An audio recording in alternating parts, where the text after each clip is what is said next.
Thank you. Okay, so can you see my slides? I believe you should be able to. All right. Okay. Yes. So let's get started. Thank you.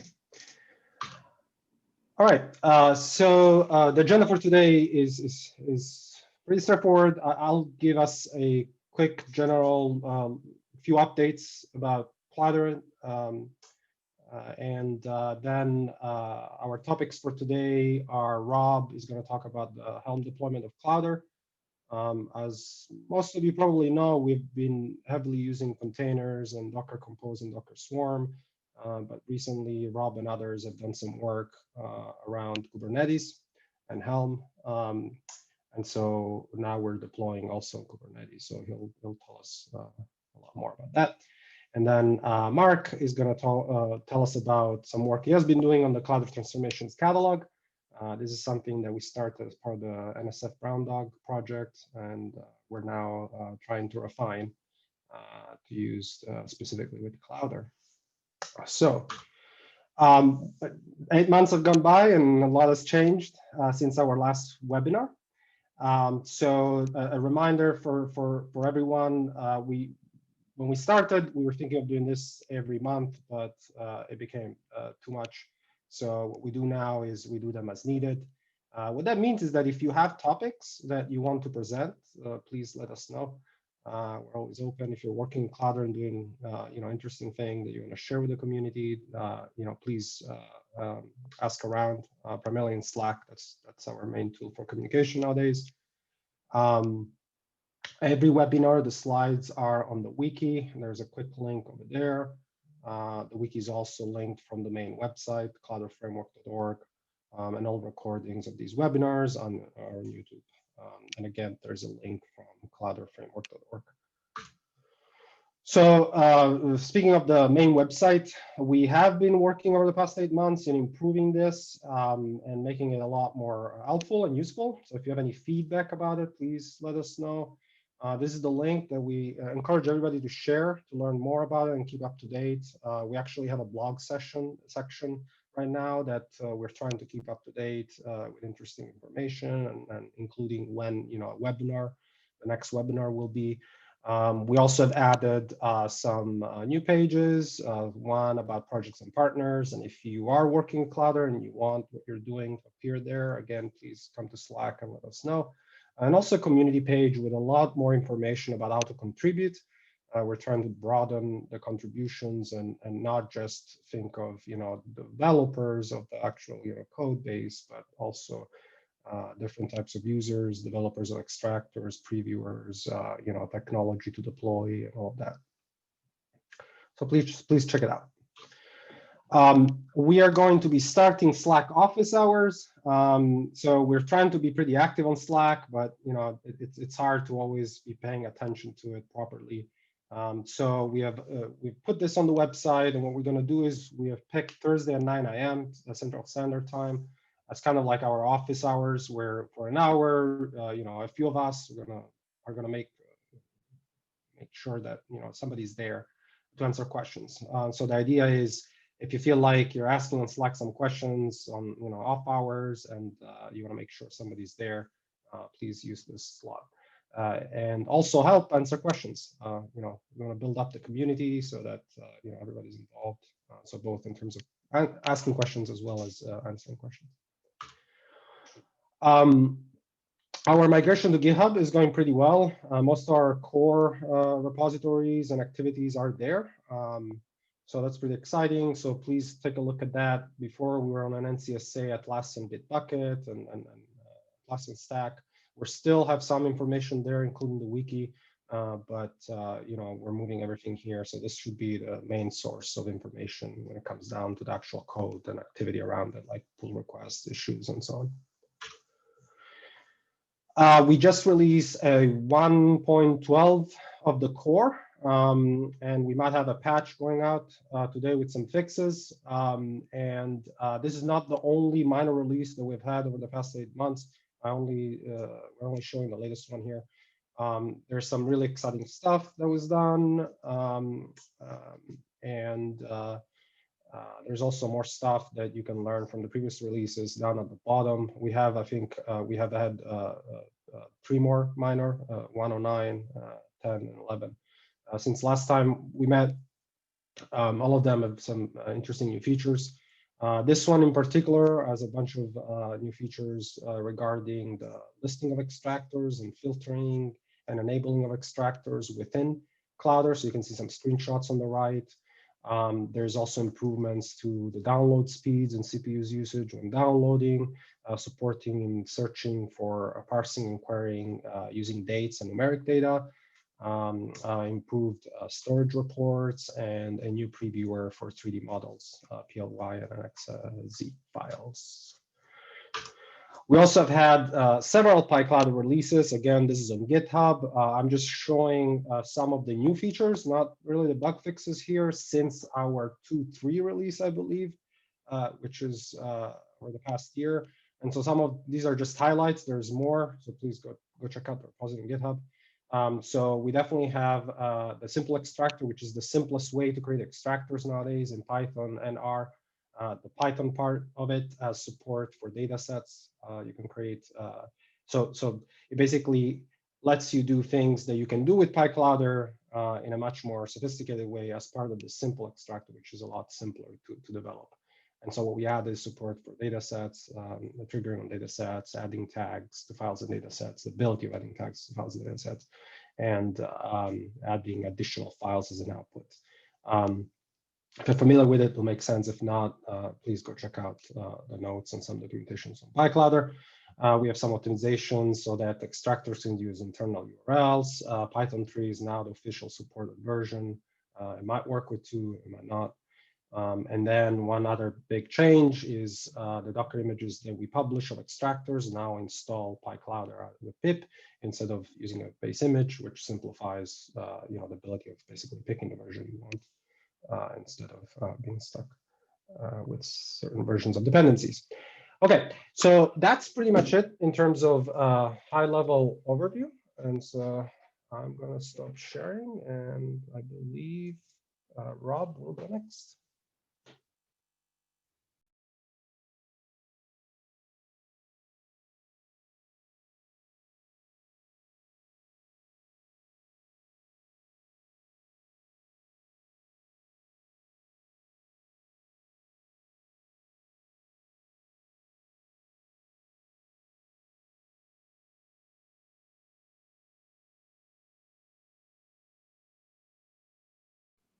Which do you see my main slide deploying Clowder, or do you see something else? Yes, we see the main one. The disadvantage of having a dual monitor setup, sometimes you don't know which one you see. So okay. So my name is Rob Cooper. I am a lead research programmer here at NCSA. I work closely with Luigi, and some of my interests are, besides the software development in Clowder, also how to simplify deploying Clowder for people. And so that's what I was going to talk about. I want to give people a heads up. If you expect lots of pretty pictures, it ain't going to happen. This is going to be more text on slides. So this is how we started a while back. And the claim is, running Clowder is easy. You only need to install a couple of requirements, install Mongo somewhere, RabbitMQ, Java, downloads Clowder, configure it correctly, then install both Python 2.7 and 3.7, create a virtual environment, download the code for the extractors, install the required libraries, create a service file, connect to RabbitMQ, and you're up and running. See, simple. And really, no, this is not the way it worked initially, but this is not how it should be. It makes life easy. And on top of that, there's a couple more steps if you really want to run this more in a production environment, right? Now we need to install the web server. We have a firewall running, so we need to open up the ports. We want to make sure it's secure, so we need the SSL certificate. And this doesn't even go into the whole Elasticsearch or making sure that you have it running in a secure mode where we have multiple Mongo instances and etc. And this is a lot of work, and this didn't seem correct. And Luigi already said, we want to simplify it. The one way is, I've done this for another project in the past, Or I just give you a VM image and basically say, here, congratulations, just run this VM image and you have everything you need to get Clowder up and running. It works if you're only interested in one version, but if you then start saying, okay, now I want to upgrade Clowder, it becomes harder because you still have to go through a lot of these steps that we did before. And you might not even know exactly how things are configured or where they are because you didn't do it. And now you have to learn how I created my VM and how I set it up. So at that point, it's the Docker came into play and we said, well, can we simplify it? Can we leverage off this new thing called Docker and break it up into these little pieces that are manageable and that we can control better, and that you can just pick and choose and upgrade the pieces you need. So step one, make sure that we are clear. What is Docker? It's an application build and deployment tool. The thinking is that what you create is a unit with all the dependents you need in there inside a single container. So instead of having one virtual machine that has all the pieces installed in there, what we built is we built many little virtual machines that each of them do only one task and one task only. So if I would have a container that runs Clowder, I would have Java in there and the Clowder source code, but I would not have the Mongo database or Elasticsearch running in there. Those run in their own containers. And the nice thing is this way we avoid having dependents that break each other. So if I install Java 1.8 to run Clowder, but Elasticsearch requires Java 11, we can run them very easy next to each other because Clowder never sees Java 11 because it doesn't exist in that container. And so to me, those are the biggest pieces that make running Clowder a lot easier, because now I have these very well-contained, managed pieces, containers that control everything. And if I needed to upgrade Clowder, I leave all the other pieces running. I take the newer version of the Clowder container and start that up, and it will basically immediately upgrade everything that is needed inside that container. And we have a new version of Clowder. And I never have to worry about, okay, how's this going to break other pieces of software that we have running? With that, we do need to look at how do we connect all these containers together. And this is where Docker Compose comes into play. Like if I want to connect Clowder to MongoDB, RabbitMQ, Elasticsearch, extractors, the web server, we can use Docker Compose. This is an amazing tool to allow me to bring up a complete stack of Clowder that we can run and not worry about making sure that things start up in the right order or be able to talk to each other. The other advantage is the isolation of other applications. Say I want to see how the older version of Clowder works compared to the newer version of Clowder. I can actually run on my laptop 2 complete stacks that do not interfere with each other. They would have their own Mongo database, they would have their own Elasticsearch database, and they would not be able to talk to the wrong version of Elasticsearch. So this is a really powerful way of running these type of complex applications. But I want to grow, right? I want to scale Clowder up. We claim we can scale very large. We've seen instances where we have a petabyte of data sitting there with 36 million files and everything else. And running that on a single machine, it doesn't work, right? I cannot keep scaling my machine up unlimited. I cannot have a machine that has 500 cores and 1 terabyte of memory. At that point, these become almost unmanageable. And on top of that, what happens if that one machine crashes? You know, I want to be able to basically leverage off the fact that I want to combine these multiple machines together and make a cluster in which I'm going to run Clowder. This is where Kubernetes comes in. Now, if you have ever done anything with Kubernetes, and I'll define what Kubernetes, it is hard. And so what I want is something simple like Docker Compose for Kubernetes. And this is where Helm comes in. So quickly, some definitions.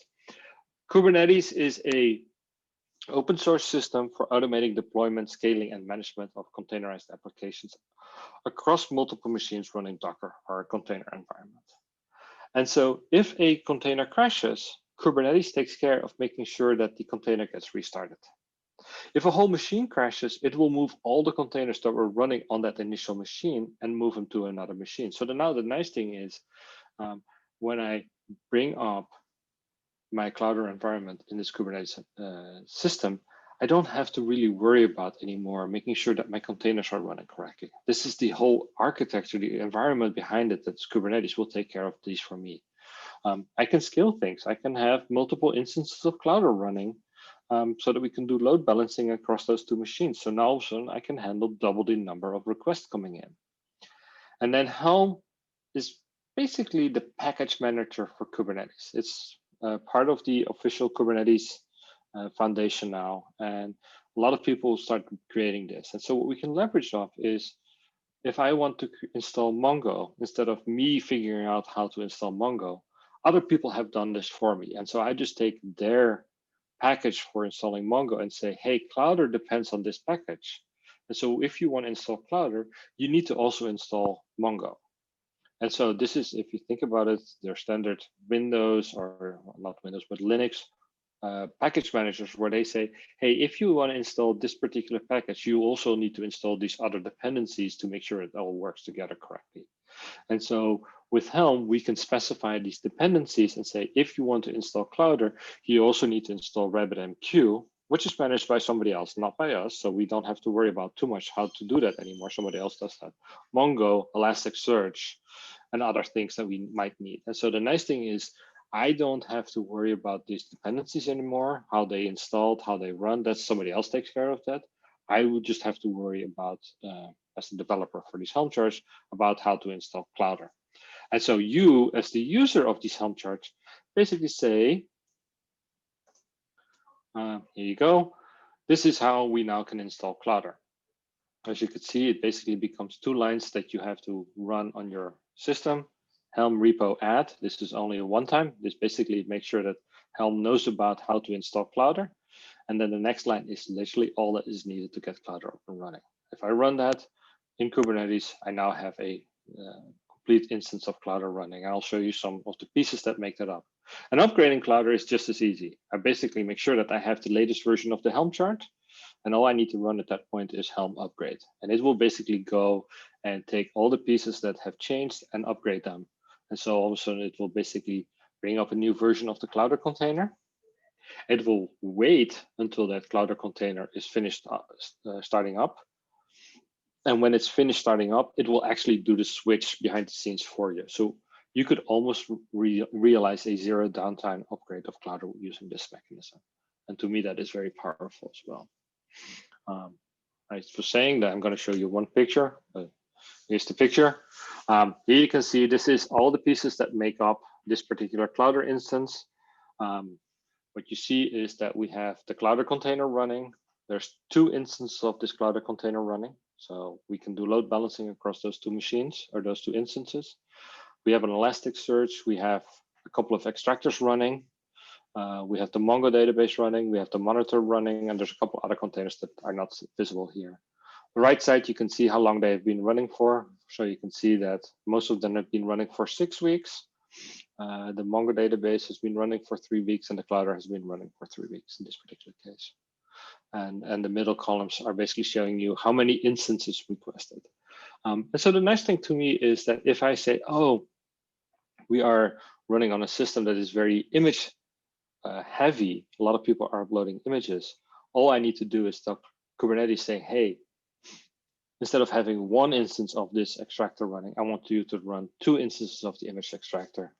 It will spin up the second one, and once it's up and running, it will start taking off some of the work for the image extractors. So that's basically it for this. And so what I want to show you in the next couple of slides is how do we change some of the default behaviors. So this is the Helm install command. And so in this particular case, what I did is I said, hey, I want you to run 2 instances of Clowder. So it will basically make sure that we have this load balancing going. In this particular case, I set the super secret key that we have to it's a secret. And I set the timeout to 1 week. So once you're logged in, you will not get logged out for 1 week. Ingress is the way how we make Clowder available to the outside world. So in this particular case, says, hey, I want you to add some extra pieces to Kubernetes and say that this website is now reachable as earthcube.clowderframework.org. The interesting thing is depending on the ingress controller that you use in Kubernetes, it will automatically request a SSL certificate from you using Let's Encrypt. So this whole how to set up the SSL certificates, that is all potentially taken care of for me as well. So I bring this up and I go to this URL, and at that point I have a fully secure website that I can connect to. This is kind of cumbersome, and basically, next time you want to do upgrade, it's sometimes harder to remember some of these secrets and things that you type in. So of course, you can also use a YAML configuration file. So here, what you see is almost the same thing. I said that it's a secret, 2 counts. But what I also did here at the bottom is I added one user to the system. And so this is the sort of, how do I get around the bootstrap problem? I basically said, hey, when Clowder comes up, make sure that this user exists in there. And so I can now log into this Clowder system with my email address and my password. And I can now log in as an admin and do all the administrative options that I need to do in there. So this basically gets around how do you get that very first user in there. Some more configuration options I want to show off is add extractors. So I showed you that there was a couple of extractors running. All I need to do is add to my YAML file the following 4 lines to get this awesome extractor running in there as well. And on top of that, what I did is I basically set the replica count to 5, meaning that there's going to be 5 instances of this extractor running at this point in time. I can set up S3 storage, same way, just add this piece of code to the YAML file. And then the final thing is, this is adding a CI logon to Clowder. All I need to do is add these lines to my, it looks like complex, but this is what you have to do no matter what, to my YAML file. And now all of a sudden I have the ability to basically get a fully system running that has CI logon as a authentication method, so that people can log in with their user identities from NCSA, from the universities, from Google, from lots of other places.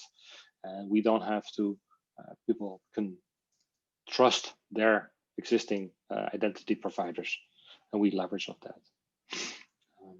So conclusion with this, I hope that getting Clowder running in Kubernetes becomes really easy. These are the 4 steps that you will need to do to install and upgrade Clowder. So create the values.yaml file with all your options in there. This is something that you can share with people, with other people that work on the same project, so that they have that as well. We add the resource, the Helm repository, to our list of Helm charts. We do a repo update, and then all I do is basically say upgrade Clowder. If it doesn't exist yet, install it in the namespace Clowder, and all the values that you need for the configuration are in this values.yaml file.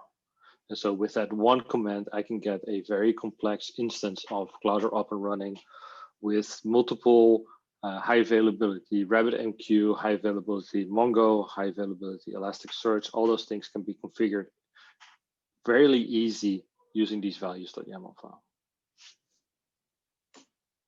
And that's my presentation. Questions? I know it went fast, so. And I will be available for questions also in the Slack channel.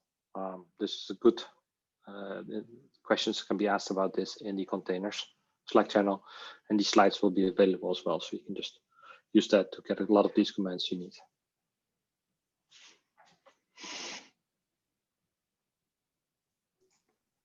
Thank you, Rob. No question for Rob? Okay. If so, we can go to Mark.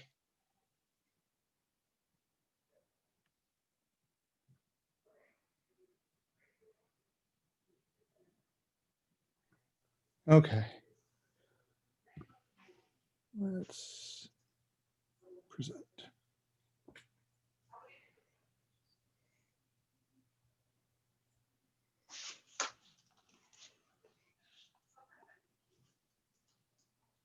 Sorry about this.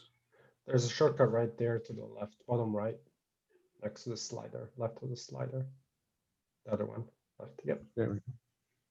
Thank you. You're welcome.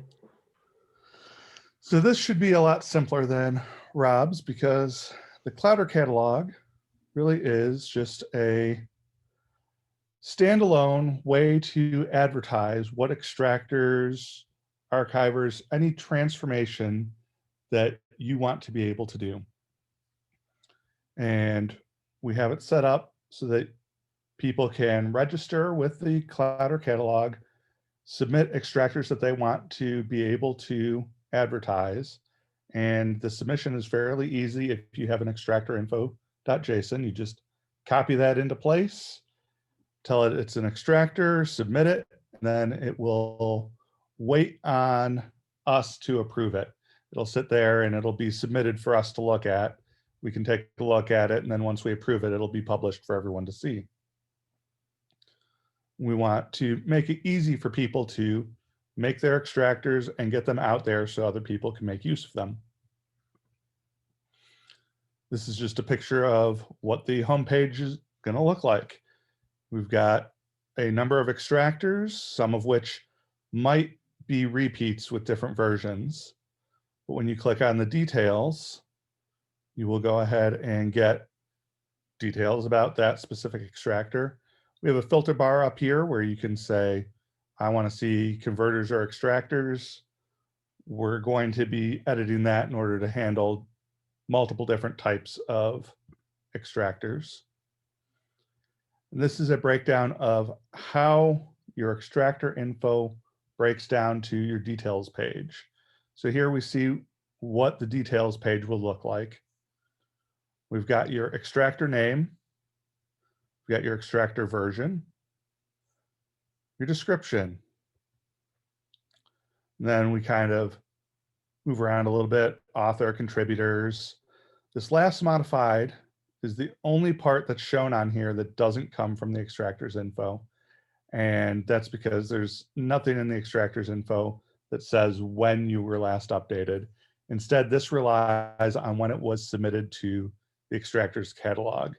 And that might not be a good way to do it. I was looking at that this week going, we might want to have a way to change that so that if someone uploads a bunch of versions that they've had from the past, they don't all just get the same last modified time. But we'll look into that. The citations uses a bibtext format. So it actually just shows the exact bibtext format. I'm also looking at possibly showing that in a nicer way. So what are transformations, since I referred to it as a transformation catalog? We have extractors, converters, and archivers currently. They all do something automatically with the data that you upload to Clowder. Extractors gain the information, they take that data and they say, here's some metadata that applies to that. Converters will convert from one file type to another. Archivers have the ability to move data. And this list isn't all inclusive. There may be others that come up. Archivers wasn't on that filter list because it's a recent addition and was developed initially as just another type of extractor. We're hoping to be able to allow for multiple different transformations that may come up by dynamically populating those lists. This was originally developed for Brown Dog, which used Clowder for extractors and Polyglot for the converters. And we just wanted a way to advertise the variety, make use of Clowder so that people can see what others are using so they don't have to recreate transformations that have already been made. And if they see something where, hey, there's no transformations that deal with what I want, they can make it and then let other people know so that they don't have to repeat the work. And hopefully in the future, we're going to improve the ability of the Clowder administrators to provide feedback on the transformations so that they know, hey, this transformation works really well. A bunch of people are using it and no one's complained about it, or people are raving about it. This one over here though, some people have had problems setting it up and might have some bugs in it. Use it at your own risk. And hopefully we can reflect those directly in the transformations catalog based on feedback from people actually running them. Nice, short, sweet. Thank you, Mark. Any questions for Mark? So Mark, I have a question regarding the last part that you mentioned, the feedback. Will that be through the catalog itself that people can provide feedback? We initially probably. Okay. We're looking at, there's another one, the extractor catalog that's also being developed that's a direct tie-in to Clowder, whereas this is standalone. We might, however, allow people who make comments inside the extractor catalog that's tied to a specific Clowder instance to upload those comments directly to the transformations catalog, which the extractor catalog is tied to a specific Clowder and references only the extractors in that Clowder. This one is more overarching and should reference extractors that may not be running on your specific instance. So hopefully there will be some tie in there. Okay, got it. Okay, thank you.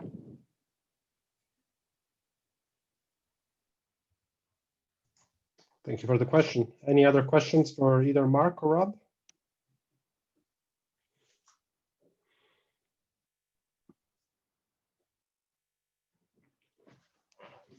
All right, if not, then thank you everyone for joining us today, and thank you Rob and Mark for presenting. So please do help us spread the word about these webinars. We don't know when the next one will be, but we'll be advertising on the usual channels. And do join us on Slack. We're really trying to make that our main communication tool, and so you should be able to get most of your answers from there if you have any questions. So thank you, everyone. Have a good rest of the day and weekend. Bye. Bye. Thank you. Thank you. Thank you. Thank you. Bye-bye.